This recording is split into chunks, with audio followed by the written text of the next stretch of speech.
चलिए बोर्ड पर देखिए, बहुविखंडन का एक पार्ट क्लियर किए थे लोग। इसका उदाहरण क्या होता है आप बता दीजिए। पहला क्या चीज? अमीबा।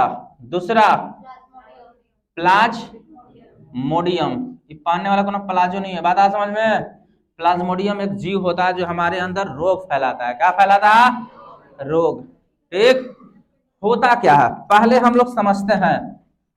ठीक, प्लाज्मोडियम का उदाहरण लेते हैं। देखिए यहाँ पे प्लाज्मोडियम में जनन, ध्यान दीजिए। प्लाज्मोडियम में कौन सा जनन? अनलैंगिक जनन। ध्यान दीजिए, प्लाज्मोडियम दो जगह जनन कर सकता है। कौन सा? दो जगह। या तो मनुष्य में, बोर्ड पर देखिए, किसमें? मनुष्य में। पहला मनुष्य, और नहीं तो दूसरा मादा एनाफिलिज मच्छर। नाम याद करिए, मादा एनाफिलिज क्या चीज? हम लोग को कौन सा मच्छर काटता है? मादा मच्छर। घुसा दिमाग में, मादा एनाफिलिज। ध्यान दीजिए इधर, सुनिए पहले ध्यान से। प्लाज्मोडियम जो जनन करेगा, अनलैंगिक जनन, वो कहाँ करता है? या तो वह मनुष्य के अंदर, नहीं तो मादा एनाफिलिज मच्छर के अंदर। अब ऐसा थोड़ी है कि मनुष्य के आंख में कर लेगा, जी नहीं। तो यहाँ पे बहुत इंपॉर्टेंट सवाल है। हमारे आरबीसी की कोशिका, और दूसरा बात यकृत की कोशिका। बात दूसरा दिमाग में, आरबीसी की कोशिका के मदद से होते हुए कहां पहुंचेगा? यकृत की कोशिका के पास। अब यहाँ पे सवाल है यकृत की कोशिका। ध्यान दीजिए इधर, यकृत की कौन सी कोशिका? तो याद करिए, कप्पर सेल। काचे? कफर सेल। बात दूसरा दिमाग में, कफर कोशिका। बहुत इंपॉर्टेंट सवाल है यहाँ पे। कौन सा कोशिका? कफर सेल। क्लियर? ध्यान दीजिए इधर, सवाल याद करिए हम पूछ क्या रहे हैं। प्लाज्मोडियम मनुष्य के अंदर कहां जन्म लेता है? यकृत की कोशिका या आरबीसी में। ठीक, ज्यादा आरबीसी में नहीं, ज्यादा किस में? यकृत की कोशिका में। किस कोशिका में? कफर सेल्स में। ध्यान दीजिए, मादा एनाफिलिज के अंदर कहां? तो मादा एनाफिलिज के उदर गुहा में, पीछे वाला हिस्सा, पेट जो होता ना। ठीक, उदर गुहा। नाम याद करिए यहाँ पे, किसमें? उदर गुहा में। यह अभी जनरली कहा जाता है सबका घर का नाम लिखा गया। किसका नाम लिखा गया? घर। कि रहता कहाँ है? जनन करता नहीं है, रहेगा तब तो जनन करेगा। ठीक, ध्यान दीजिए, ये घर है। मनुष्य में प्लाज्मोडियम का घर कहाँ? आरबीसी की कोशिका या यकृत की कोशिका। मच्छर में कहा? उदर गुहा। घुसा दिमाग में, कहां पे? उदर गुहा। अब जो यहाँ पे नाम लिखेंगे आप ध्यान से समझिए। अब इसमें यह धीरे धीरे विभाजित होता है। क्या होता है? विभाजित। या जिस अवस्था में रहता है यह, उसे साइजॉन फेज कहते हैं हम लोग। क्या कहते हैं? नाम जैसे लिखे उसे याद कर लीजिए आप। दीर्णक अवस्था हिंदी में कहते हैं, लेकिन हिंदी से कोई लेना देना नहीं है यहाँ पे। ठीक, यही नमवा हिंदी में लिखेगा आपका। बात दूसरा दिमाग में, क्या बोला गया? साइजॉन फेज। किस अवस्था में रह के यहाँ पे रहता है? इस होता है हमको घर दे दिया गया, किस कौन हाल में है अभी। ठीक, खाना मिल रहा है, नहीं मिल रहा है, भूखले पेट सुतल है ना। ठीक, तो ये जरूरी है। यहाँ पे पहुंचने के बाद प्लाज्मोडियम मानव की आरबीसी कोशिका, यकृत की कोशिका में किस फेज में पाया जाता है? किस फेज में? साइजॉन। क्या चे? साइजॉन फेज। किस फेज? साइजॉन फेज। हेनियो तो होगा, है ना। तो हेने ओसिस्ट फेज। ध्यान दीजिए, कौन सा? ओसिस्ट फेज। घुसा दिमाग में, कौन सा फेज? ओसिस्ट फेज। नाम याद करिए, बार बार बोलेंगे हम। ठीक, इधर का चीज साइजॉन, इधर साइजॉन, साइजॉन, साइजॉन। घुसा दिमाग में, क्या चीज? साइजॉन, साइजॉन। इधर ओसिस्ट, क्या चीज? ओसिस्ट। मच्छर में क्या चीज? ओसिस्ट। मनुष्य में क्या चीज? साइजॉन। मच्छर में, मनुष्य में। इसके रहने की अवस्था को क्या कहते हैं? इसमें रहने की अवस्था को बात दूसरा दिमाग में। ठीक, अब यहां से बच्चे को जन्म देगा ये, ध्यान दीजिए। यानी विभाजन होने की प्रक्रिया या विखंडित होने की प्रक्रिया को ध्यान दीजिए इधर, साइजोगोनी कहते हैं। क्या कहते हैं? साइजोगोनी। ध्यान दीजिए। ठीक, क्या कहते हैं इसको? साइजोगोनी। ठीक, इधर नाम एकदम सेम टू सेम है, एस्पोरोगोनी। क्या चाहिए? एस्पोरोगोनी। क्या कहते हैं इधर? एस्पोरोगोनी। ध्यान दीजिए, इधर बीजाणु जनन की प्रक्रिया, विखंडी भवन की प्रक्रिया। बात दूसरा दिमाग में, हिंदी में। लेकिन बार बार एक बात बोलेगा कि आप इंग्लिश में नाम लिखेगा वो। ठीक, पता चलेगा पढ़ना ही नहीं है, जी नहीं। अपना में याद करिए, साइजॉन फेज, उसके बाद साइजोगोनी। का साइजोगोनी। अब ध्यान दीजिए, यह क्या कहलाएगा? यह जो प्रक्रिया बना है हम इसके अंदर, मनुष्य के अंदर, तो यह विखंडित होने की प्रक्रिया। यह ध्यान दीजिएगा इधर, यह कौन सी प्रक्रिया? बच्चे का नाम नहीं है, यह क्या कहलाया? विखंडित जब होता है। बात दूसरा दिमाग में, यहां भी मच्छर के अंदर जब विखंडित होता है तो इसे क्या कहते हैं? ठीक, याद करिए, ठीक ना? विखंडित होगा तबे तो नए संतति को जन्म देगा, है ना? अलैंगिक जनन में होता क्या है कि एक ही जनक अपने शरीर को डिवीजन कर लेता है बहुत सारे भागों में, जिससे नई नई संततियों का जन्म होता है। तो यहाँ पे ध्यान दीजिए, विखंडित होने की प्रक्रिया को क्या कहते हैं? साइजोगोनी। यहाँ पे क्या कहते हैं? स्पोरोगोनी। अब यहाँ से संतति उत्पन्न होंगे, ध्यान दीजिएगा इधर, यहाँ से क्या उत्पन्न होंगे? संतति। ध्यान दीजिए इधर, क्या उत्पन्न होंगे? संतति। तो इनके संततियों को हम लोग, ठीक, इनके संततियों को मीरोजोइट्स क्या कहते हैं? मीरोजोइट्स। बात दूसरा दिमाग में, यहां पर मच्छर के अगर उदर गुहा में ये संतति उत्पन्न करते हैं तो इसे हम लोग स्पोरोजोइट्स कहते हैं। क्या कहते हैं? स्पोरोजोइट्स। गुस्सा दिमाग में। अब यह संतति का नाम है, ध्यान दीजिए, यह किसका नाम है? संतति का नाम है। ये याद करिए आप, किसका नाम है? संतति। बहुत क्वेश्चंस घुमाएगा, देखिए अभी हम सवाल करेंगे, ठीक। यह किसका नाम है? संतति मतलब क्या चीज का? लइका फैका।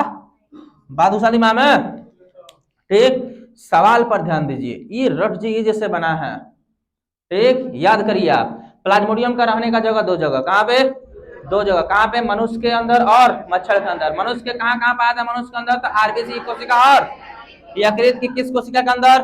पफर सेल्स के अंदर। क्लियर? मादा एनाफिलीज मच्छर के अंदर कहां? उदर गुहा में, ठीक। उदर गुहा में तो उसके जो पीछे का भाग होता है, ठीक ना? उसके बाद अब आइए अवस्था को देखते हैं। मनुष्य के आरबीसी या यकृत की कोशिका के अंदर किस अवस्था में रहता है? यह किस अवस्था में? साइजॉन फेज। कौन सा फेज? साइजॉन फेज। कौन सा? साइजॉन फेज। उसके बाद मादा एनाफिलीज मच्छर के अंदर जिस अवस्था में रहता है उसे क्या कहते हैं? oocyst phase. काचे? oocyst phase. कौन सा फेज? oocyst phase. क्लियर हुआ? अब यह oocyst फेज जो है, अब देखिए ध्यान से, साइजॉन फेज के बाद जब यह विखंडित होता है इसके अंदर, मनुष्य के अंदर विखंडित होने की घटना को क्या कहते हैं? या प्रक्रिया को क्या कहते हैं? साइजोगोनी। क्या कहते हैं? साइजोगोनी। इसके अंदर स्पोरोगोनी। क्या कहते हैं? स्पोरोगोनी। अब इसके विभाजन के फलस्वरूप जो मनुष्य के अंदर या मनुष्य के यकृत की कोशिका में जो भी प्लाज्मोडियम जन्म लेंगे और जनन के या विखंडन के फलस्वरूप जो उनकी संततियां बनेंगी, उन संततियों को क्या कहते हैं हम लोग? मीरोजोइट्स। क्या कहते हैं? मीरोजोइट्स। और इसके अंदर मादा एनाफिलीज के अंदर प्लाज्मोडियम का जो संतति उत्पन्न होता है उसे क्या कहते हैं? स्पोरोजोइट्स कहते हैं। क्या कहते हैं? स्पोरोजोइट्स कहते हैं। गुस्सा दिमाग में, क्या कहते हैं? स्पोरोजोइट्स। इधर मीरोजोइट्स, उधर स्पोरोजोइट। मनुष्य के अंदर जो प्लाज्मोडियम जन्म लेता है उसे क्या कहते हैं? मीरोजोइट्स। क्या चीज? मीरोजोइट्स, ठीक। इसके अंदर स्पोरोजोइट। आसानी कि हमारे अंदर ये उत्पन्न हो गया तो अच्छी बात है, ठीक। इसी कारण हम लोग के द्वारा मच्छर के काटने की वजह से जो रोग उत्पन्न होता है ना, यही कारण है, क्योंकि हमारे अंदर इतने न बढ़ जाएंगे ना कि आरबीसी को सीधे प्रभावित करता है। आरबीसी में हीमोग्लोबिन को क्या कर देगा? नष्ट कर देगा, जिसकी वजह से हम बीमार हो जाएंगे। घुसा ना दिमाग में। इसलिए ऐसा कहा जाता है का कि मच्छरदानी लगाकर सोतिए, आसपास पानी मन जमा होने दीजिए ताकि मच्छर उत्पन्न न हो। अगर आसपास तालाब है तो उन तालाबों में मछलियां पाल देना चाहिए ताकि वो मछलियां क्या करेंगी? मच्छर के लार्वा को खा जाएंगी। क्लियर? अब आइए ध्यान से, यह हुआ हमारा एगो पूरा, कौन सा? एक अनलैंगिक जनन की पहली विधि। मुंह में याद होना चाहिए ये सब, ध्यान दीजिए। कौन सा पूरा हुआ? अनलैंगिक जनन की पहली विधि। कौन? विखंडन। फिर से याद दिला देता था, विखंडन क्या प्रकार का होता है? दो प्रकार का। क्या प्रकार का? द्विविखंडन, दूसरा बहुविखंडन। द्विविखंडन क्या प्रकार का होता है? तीन प्रकार का। सरल द्विविखंडन जिसका उदाहरण है अमीबा, एक अनुदैर्ध्य द्विविखंडन जिसका उदाहरण क्या है? यूग्लिना, एक अनुप्रस्थ द्विविखंडन जिसका उदाहरण है जीवाणु, पैरामीशियम और डायटम। उसके बाद बहुविखंडन। बहुविखंडन किस किस में होता है? अमीबा में और प्लाज्मोडियम में। एक विशेष परिस्थिति आने पर जीव को ऐसा लगने लगे कि हमारा अस्तित्व समाप्त होने लगा है तो वह क्या कर जाता है? बहुविखंडन कर जाता है। क्लियर? अब इसके बाद अनलैंगिक जनन की दूसरी विधि रही होगी, ध्यान दीजिए इधर, ठीक, जिससे हम लोग क्या कहते हैं? मुकुलन। क्या कहते हैं? मुकुलन। मुकुलन का मतलब इंग्लिश में इसको बर्डिंग कहते हैं। क्या कहते हैं? बर्डिंग।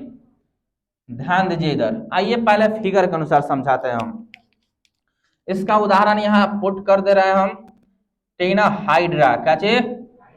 हाइड्रा, ईस्ट, घुसा दिमाग में, इत्यादि बहुत पूछा जाता है। ये सवाल बहुत पूछा गया होगा। हाइड्रा में अनलैंगिक जनन किस विधि के द्वारा होता है? मुकुलन विधि के द्वारा। ईस्ट में अनलैंगिक जनन किस विधि के द्वारा होता है? मुकुलन द्वारा। घुसा दिमाग में। अब कैसे होता है? आइए, यह पानी में पाया जाता है। अब आइए कि हम यहाँ पे एक हाइड्रा बना दिए। क्या बना दिए? हाइड्रा। देखिए ध्यान से आप, ठीक ना। यह एक हाइड्रा का फिगर बना दिए, यह जनक कहलाएगा। क्या कहलाएगा? जनक। इसके ऊपर देखेंगे लोग तो ऐसे ऐसे बहुत सारे निकले रहते हैं, ठीक ना, इस तरीके का।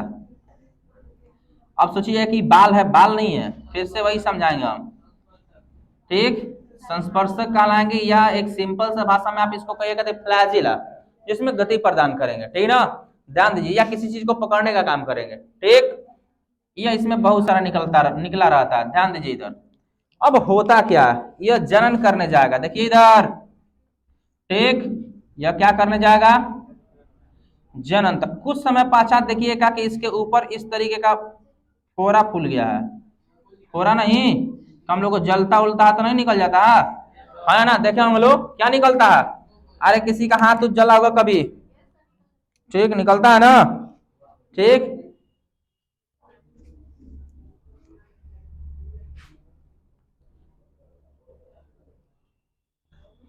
चलिए देखिए ध्यान से आप। अब इसमें फिर से ये हम थोड़ा फास्ट बना दे रहे हैं।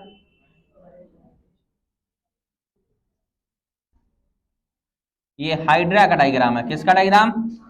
और कुछ समय बाद देखिएगा आप, कुछ समय पश्चात कि ये हाइड्रा क्या किया होगा? डेवलप कर गया होगा। अच्छा सॉरी, काची मुकुल। यह मुकुल और फूल गया होगा इस तरीके से। देखिए ध्यान से। ठीक,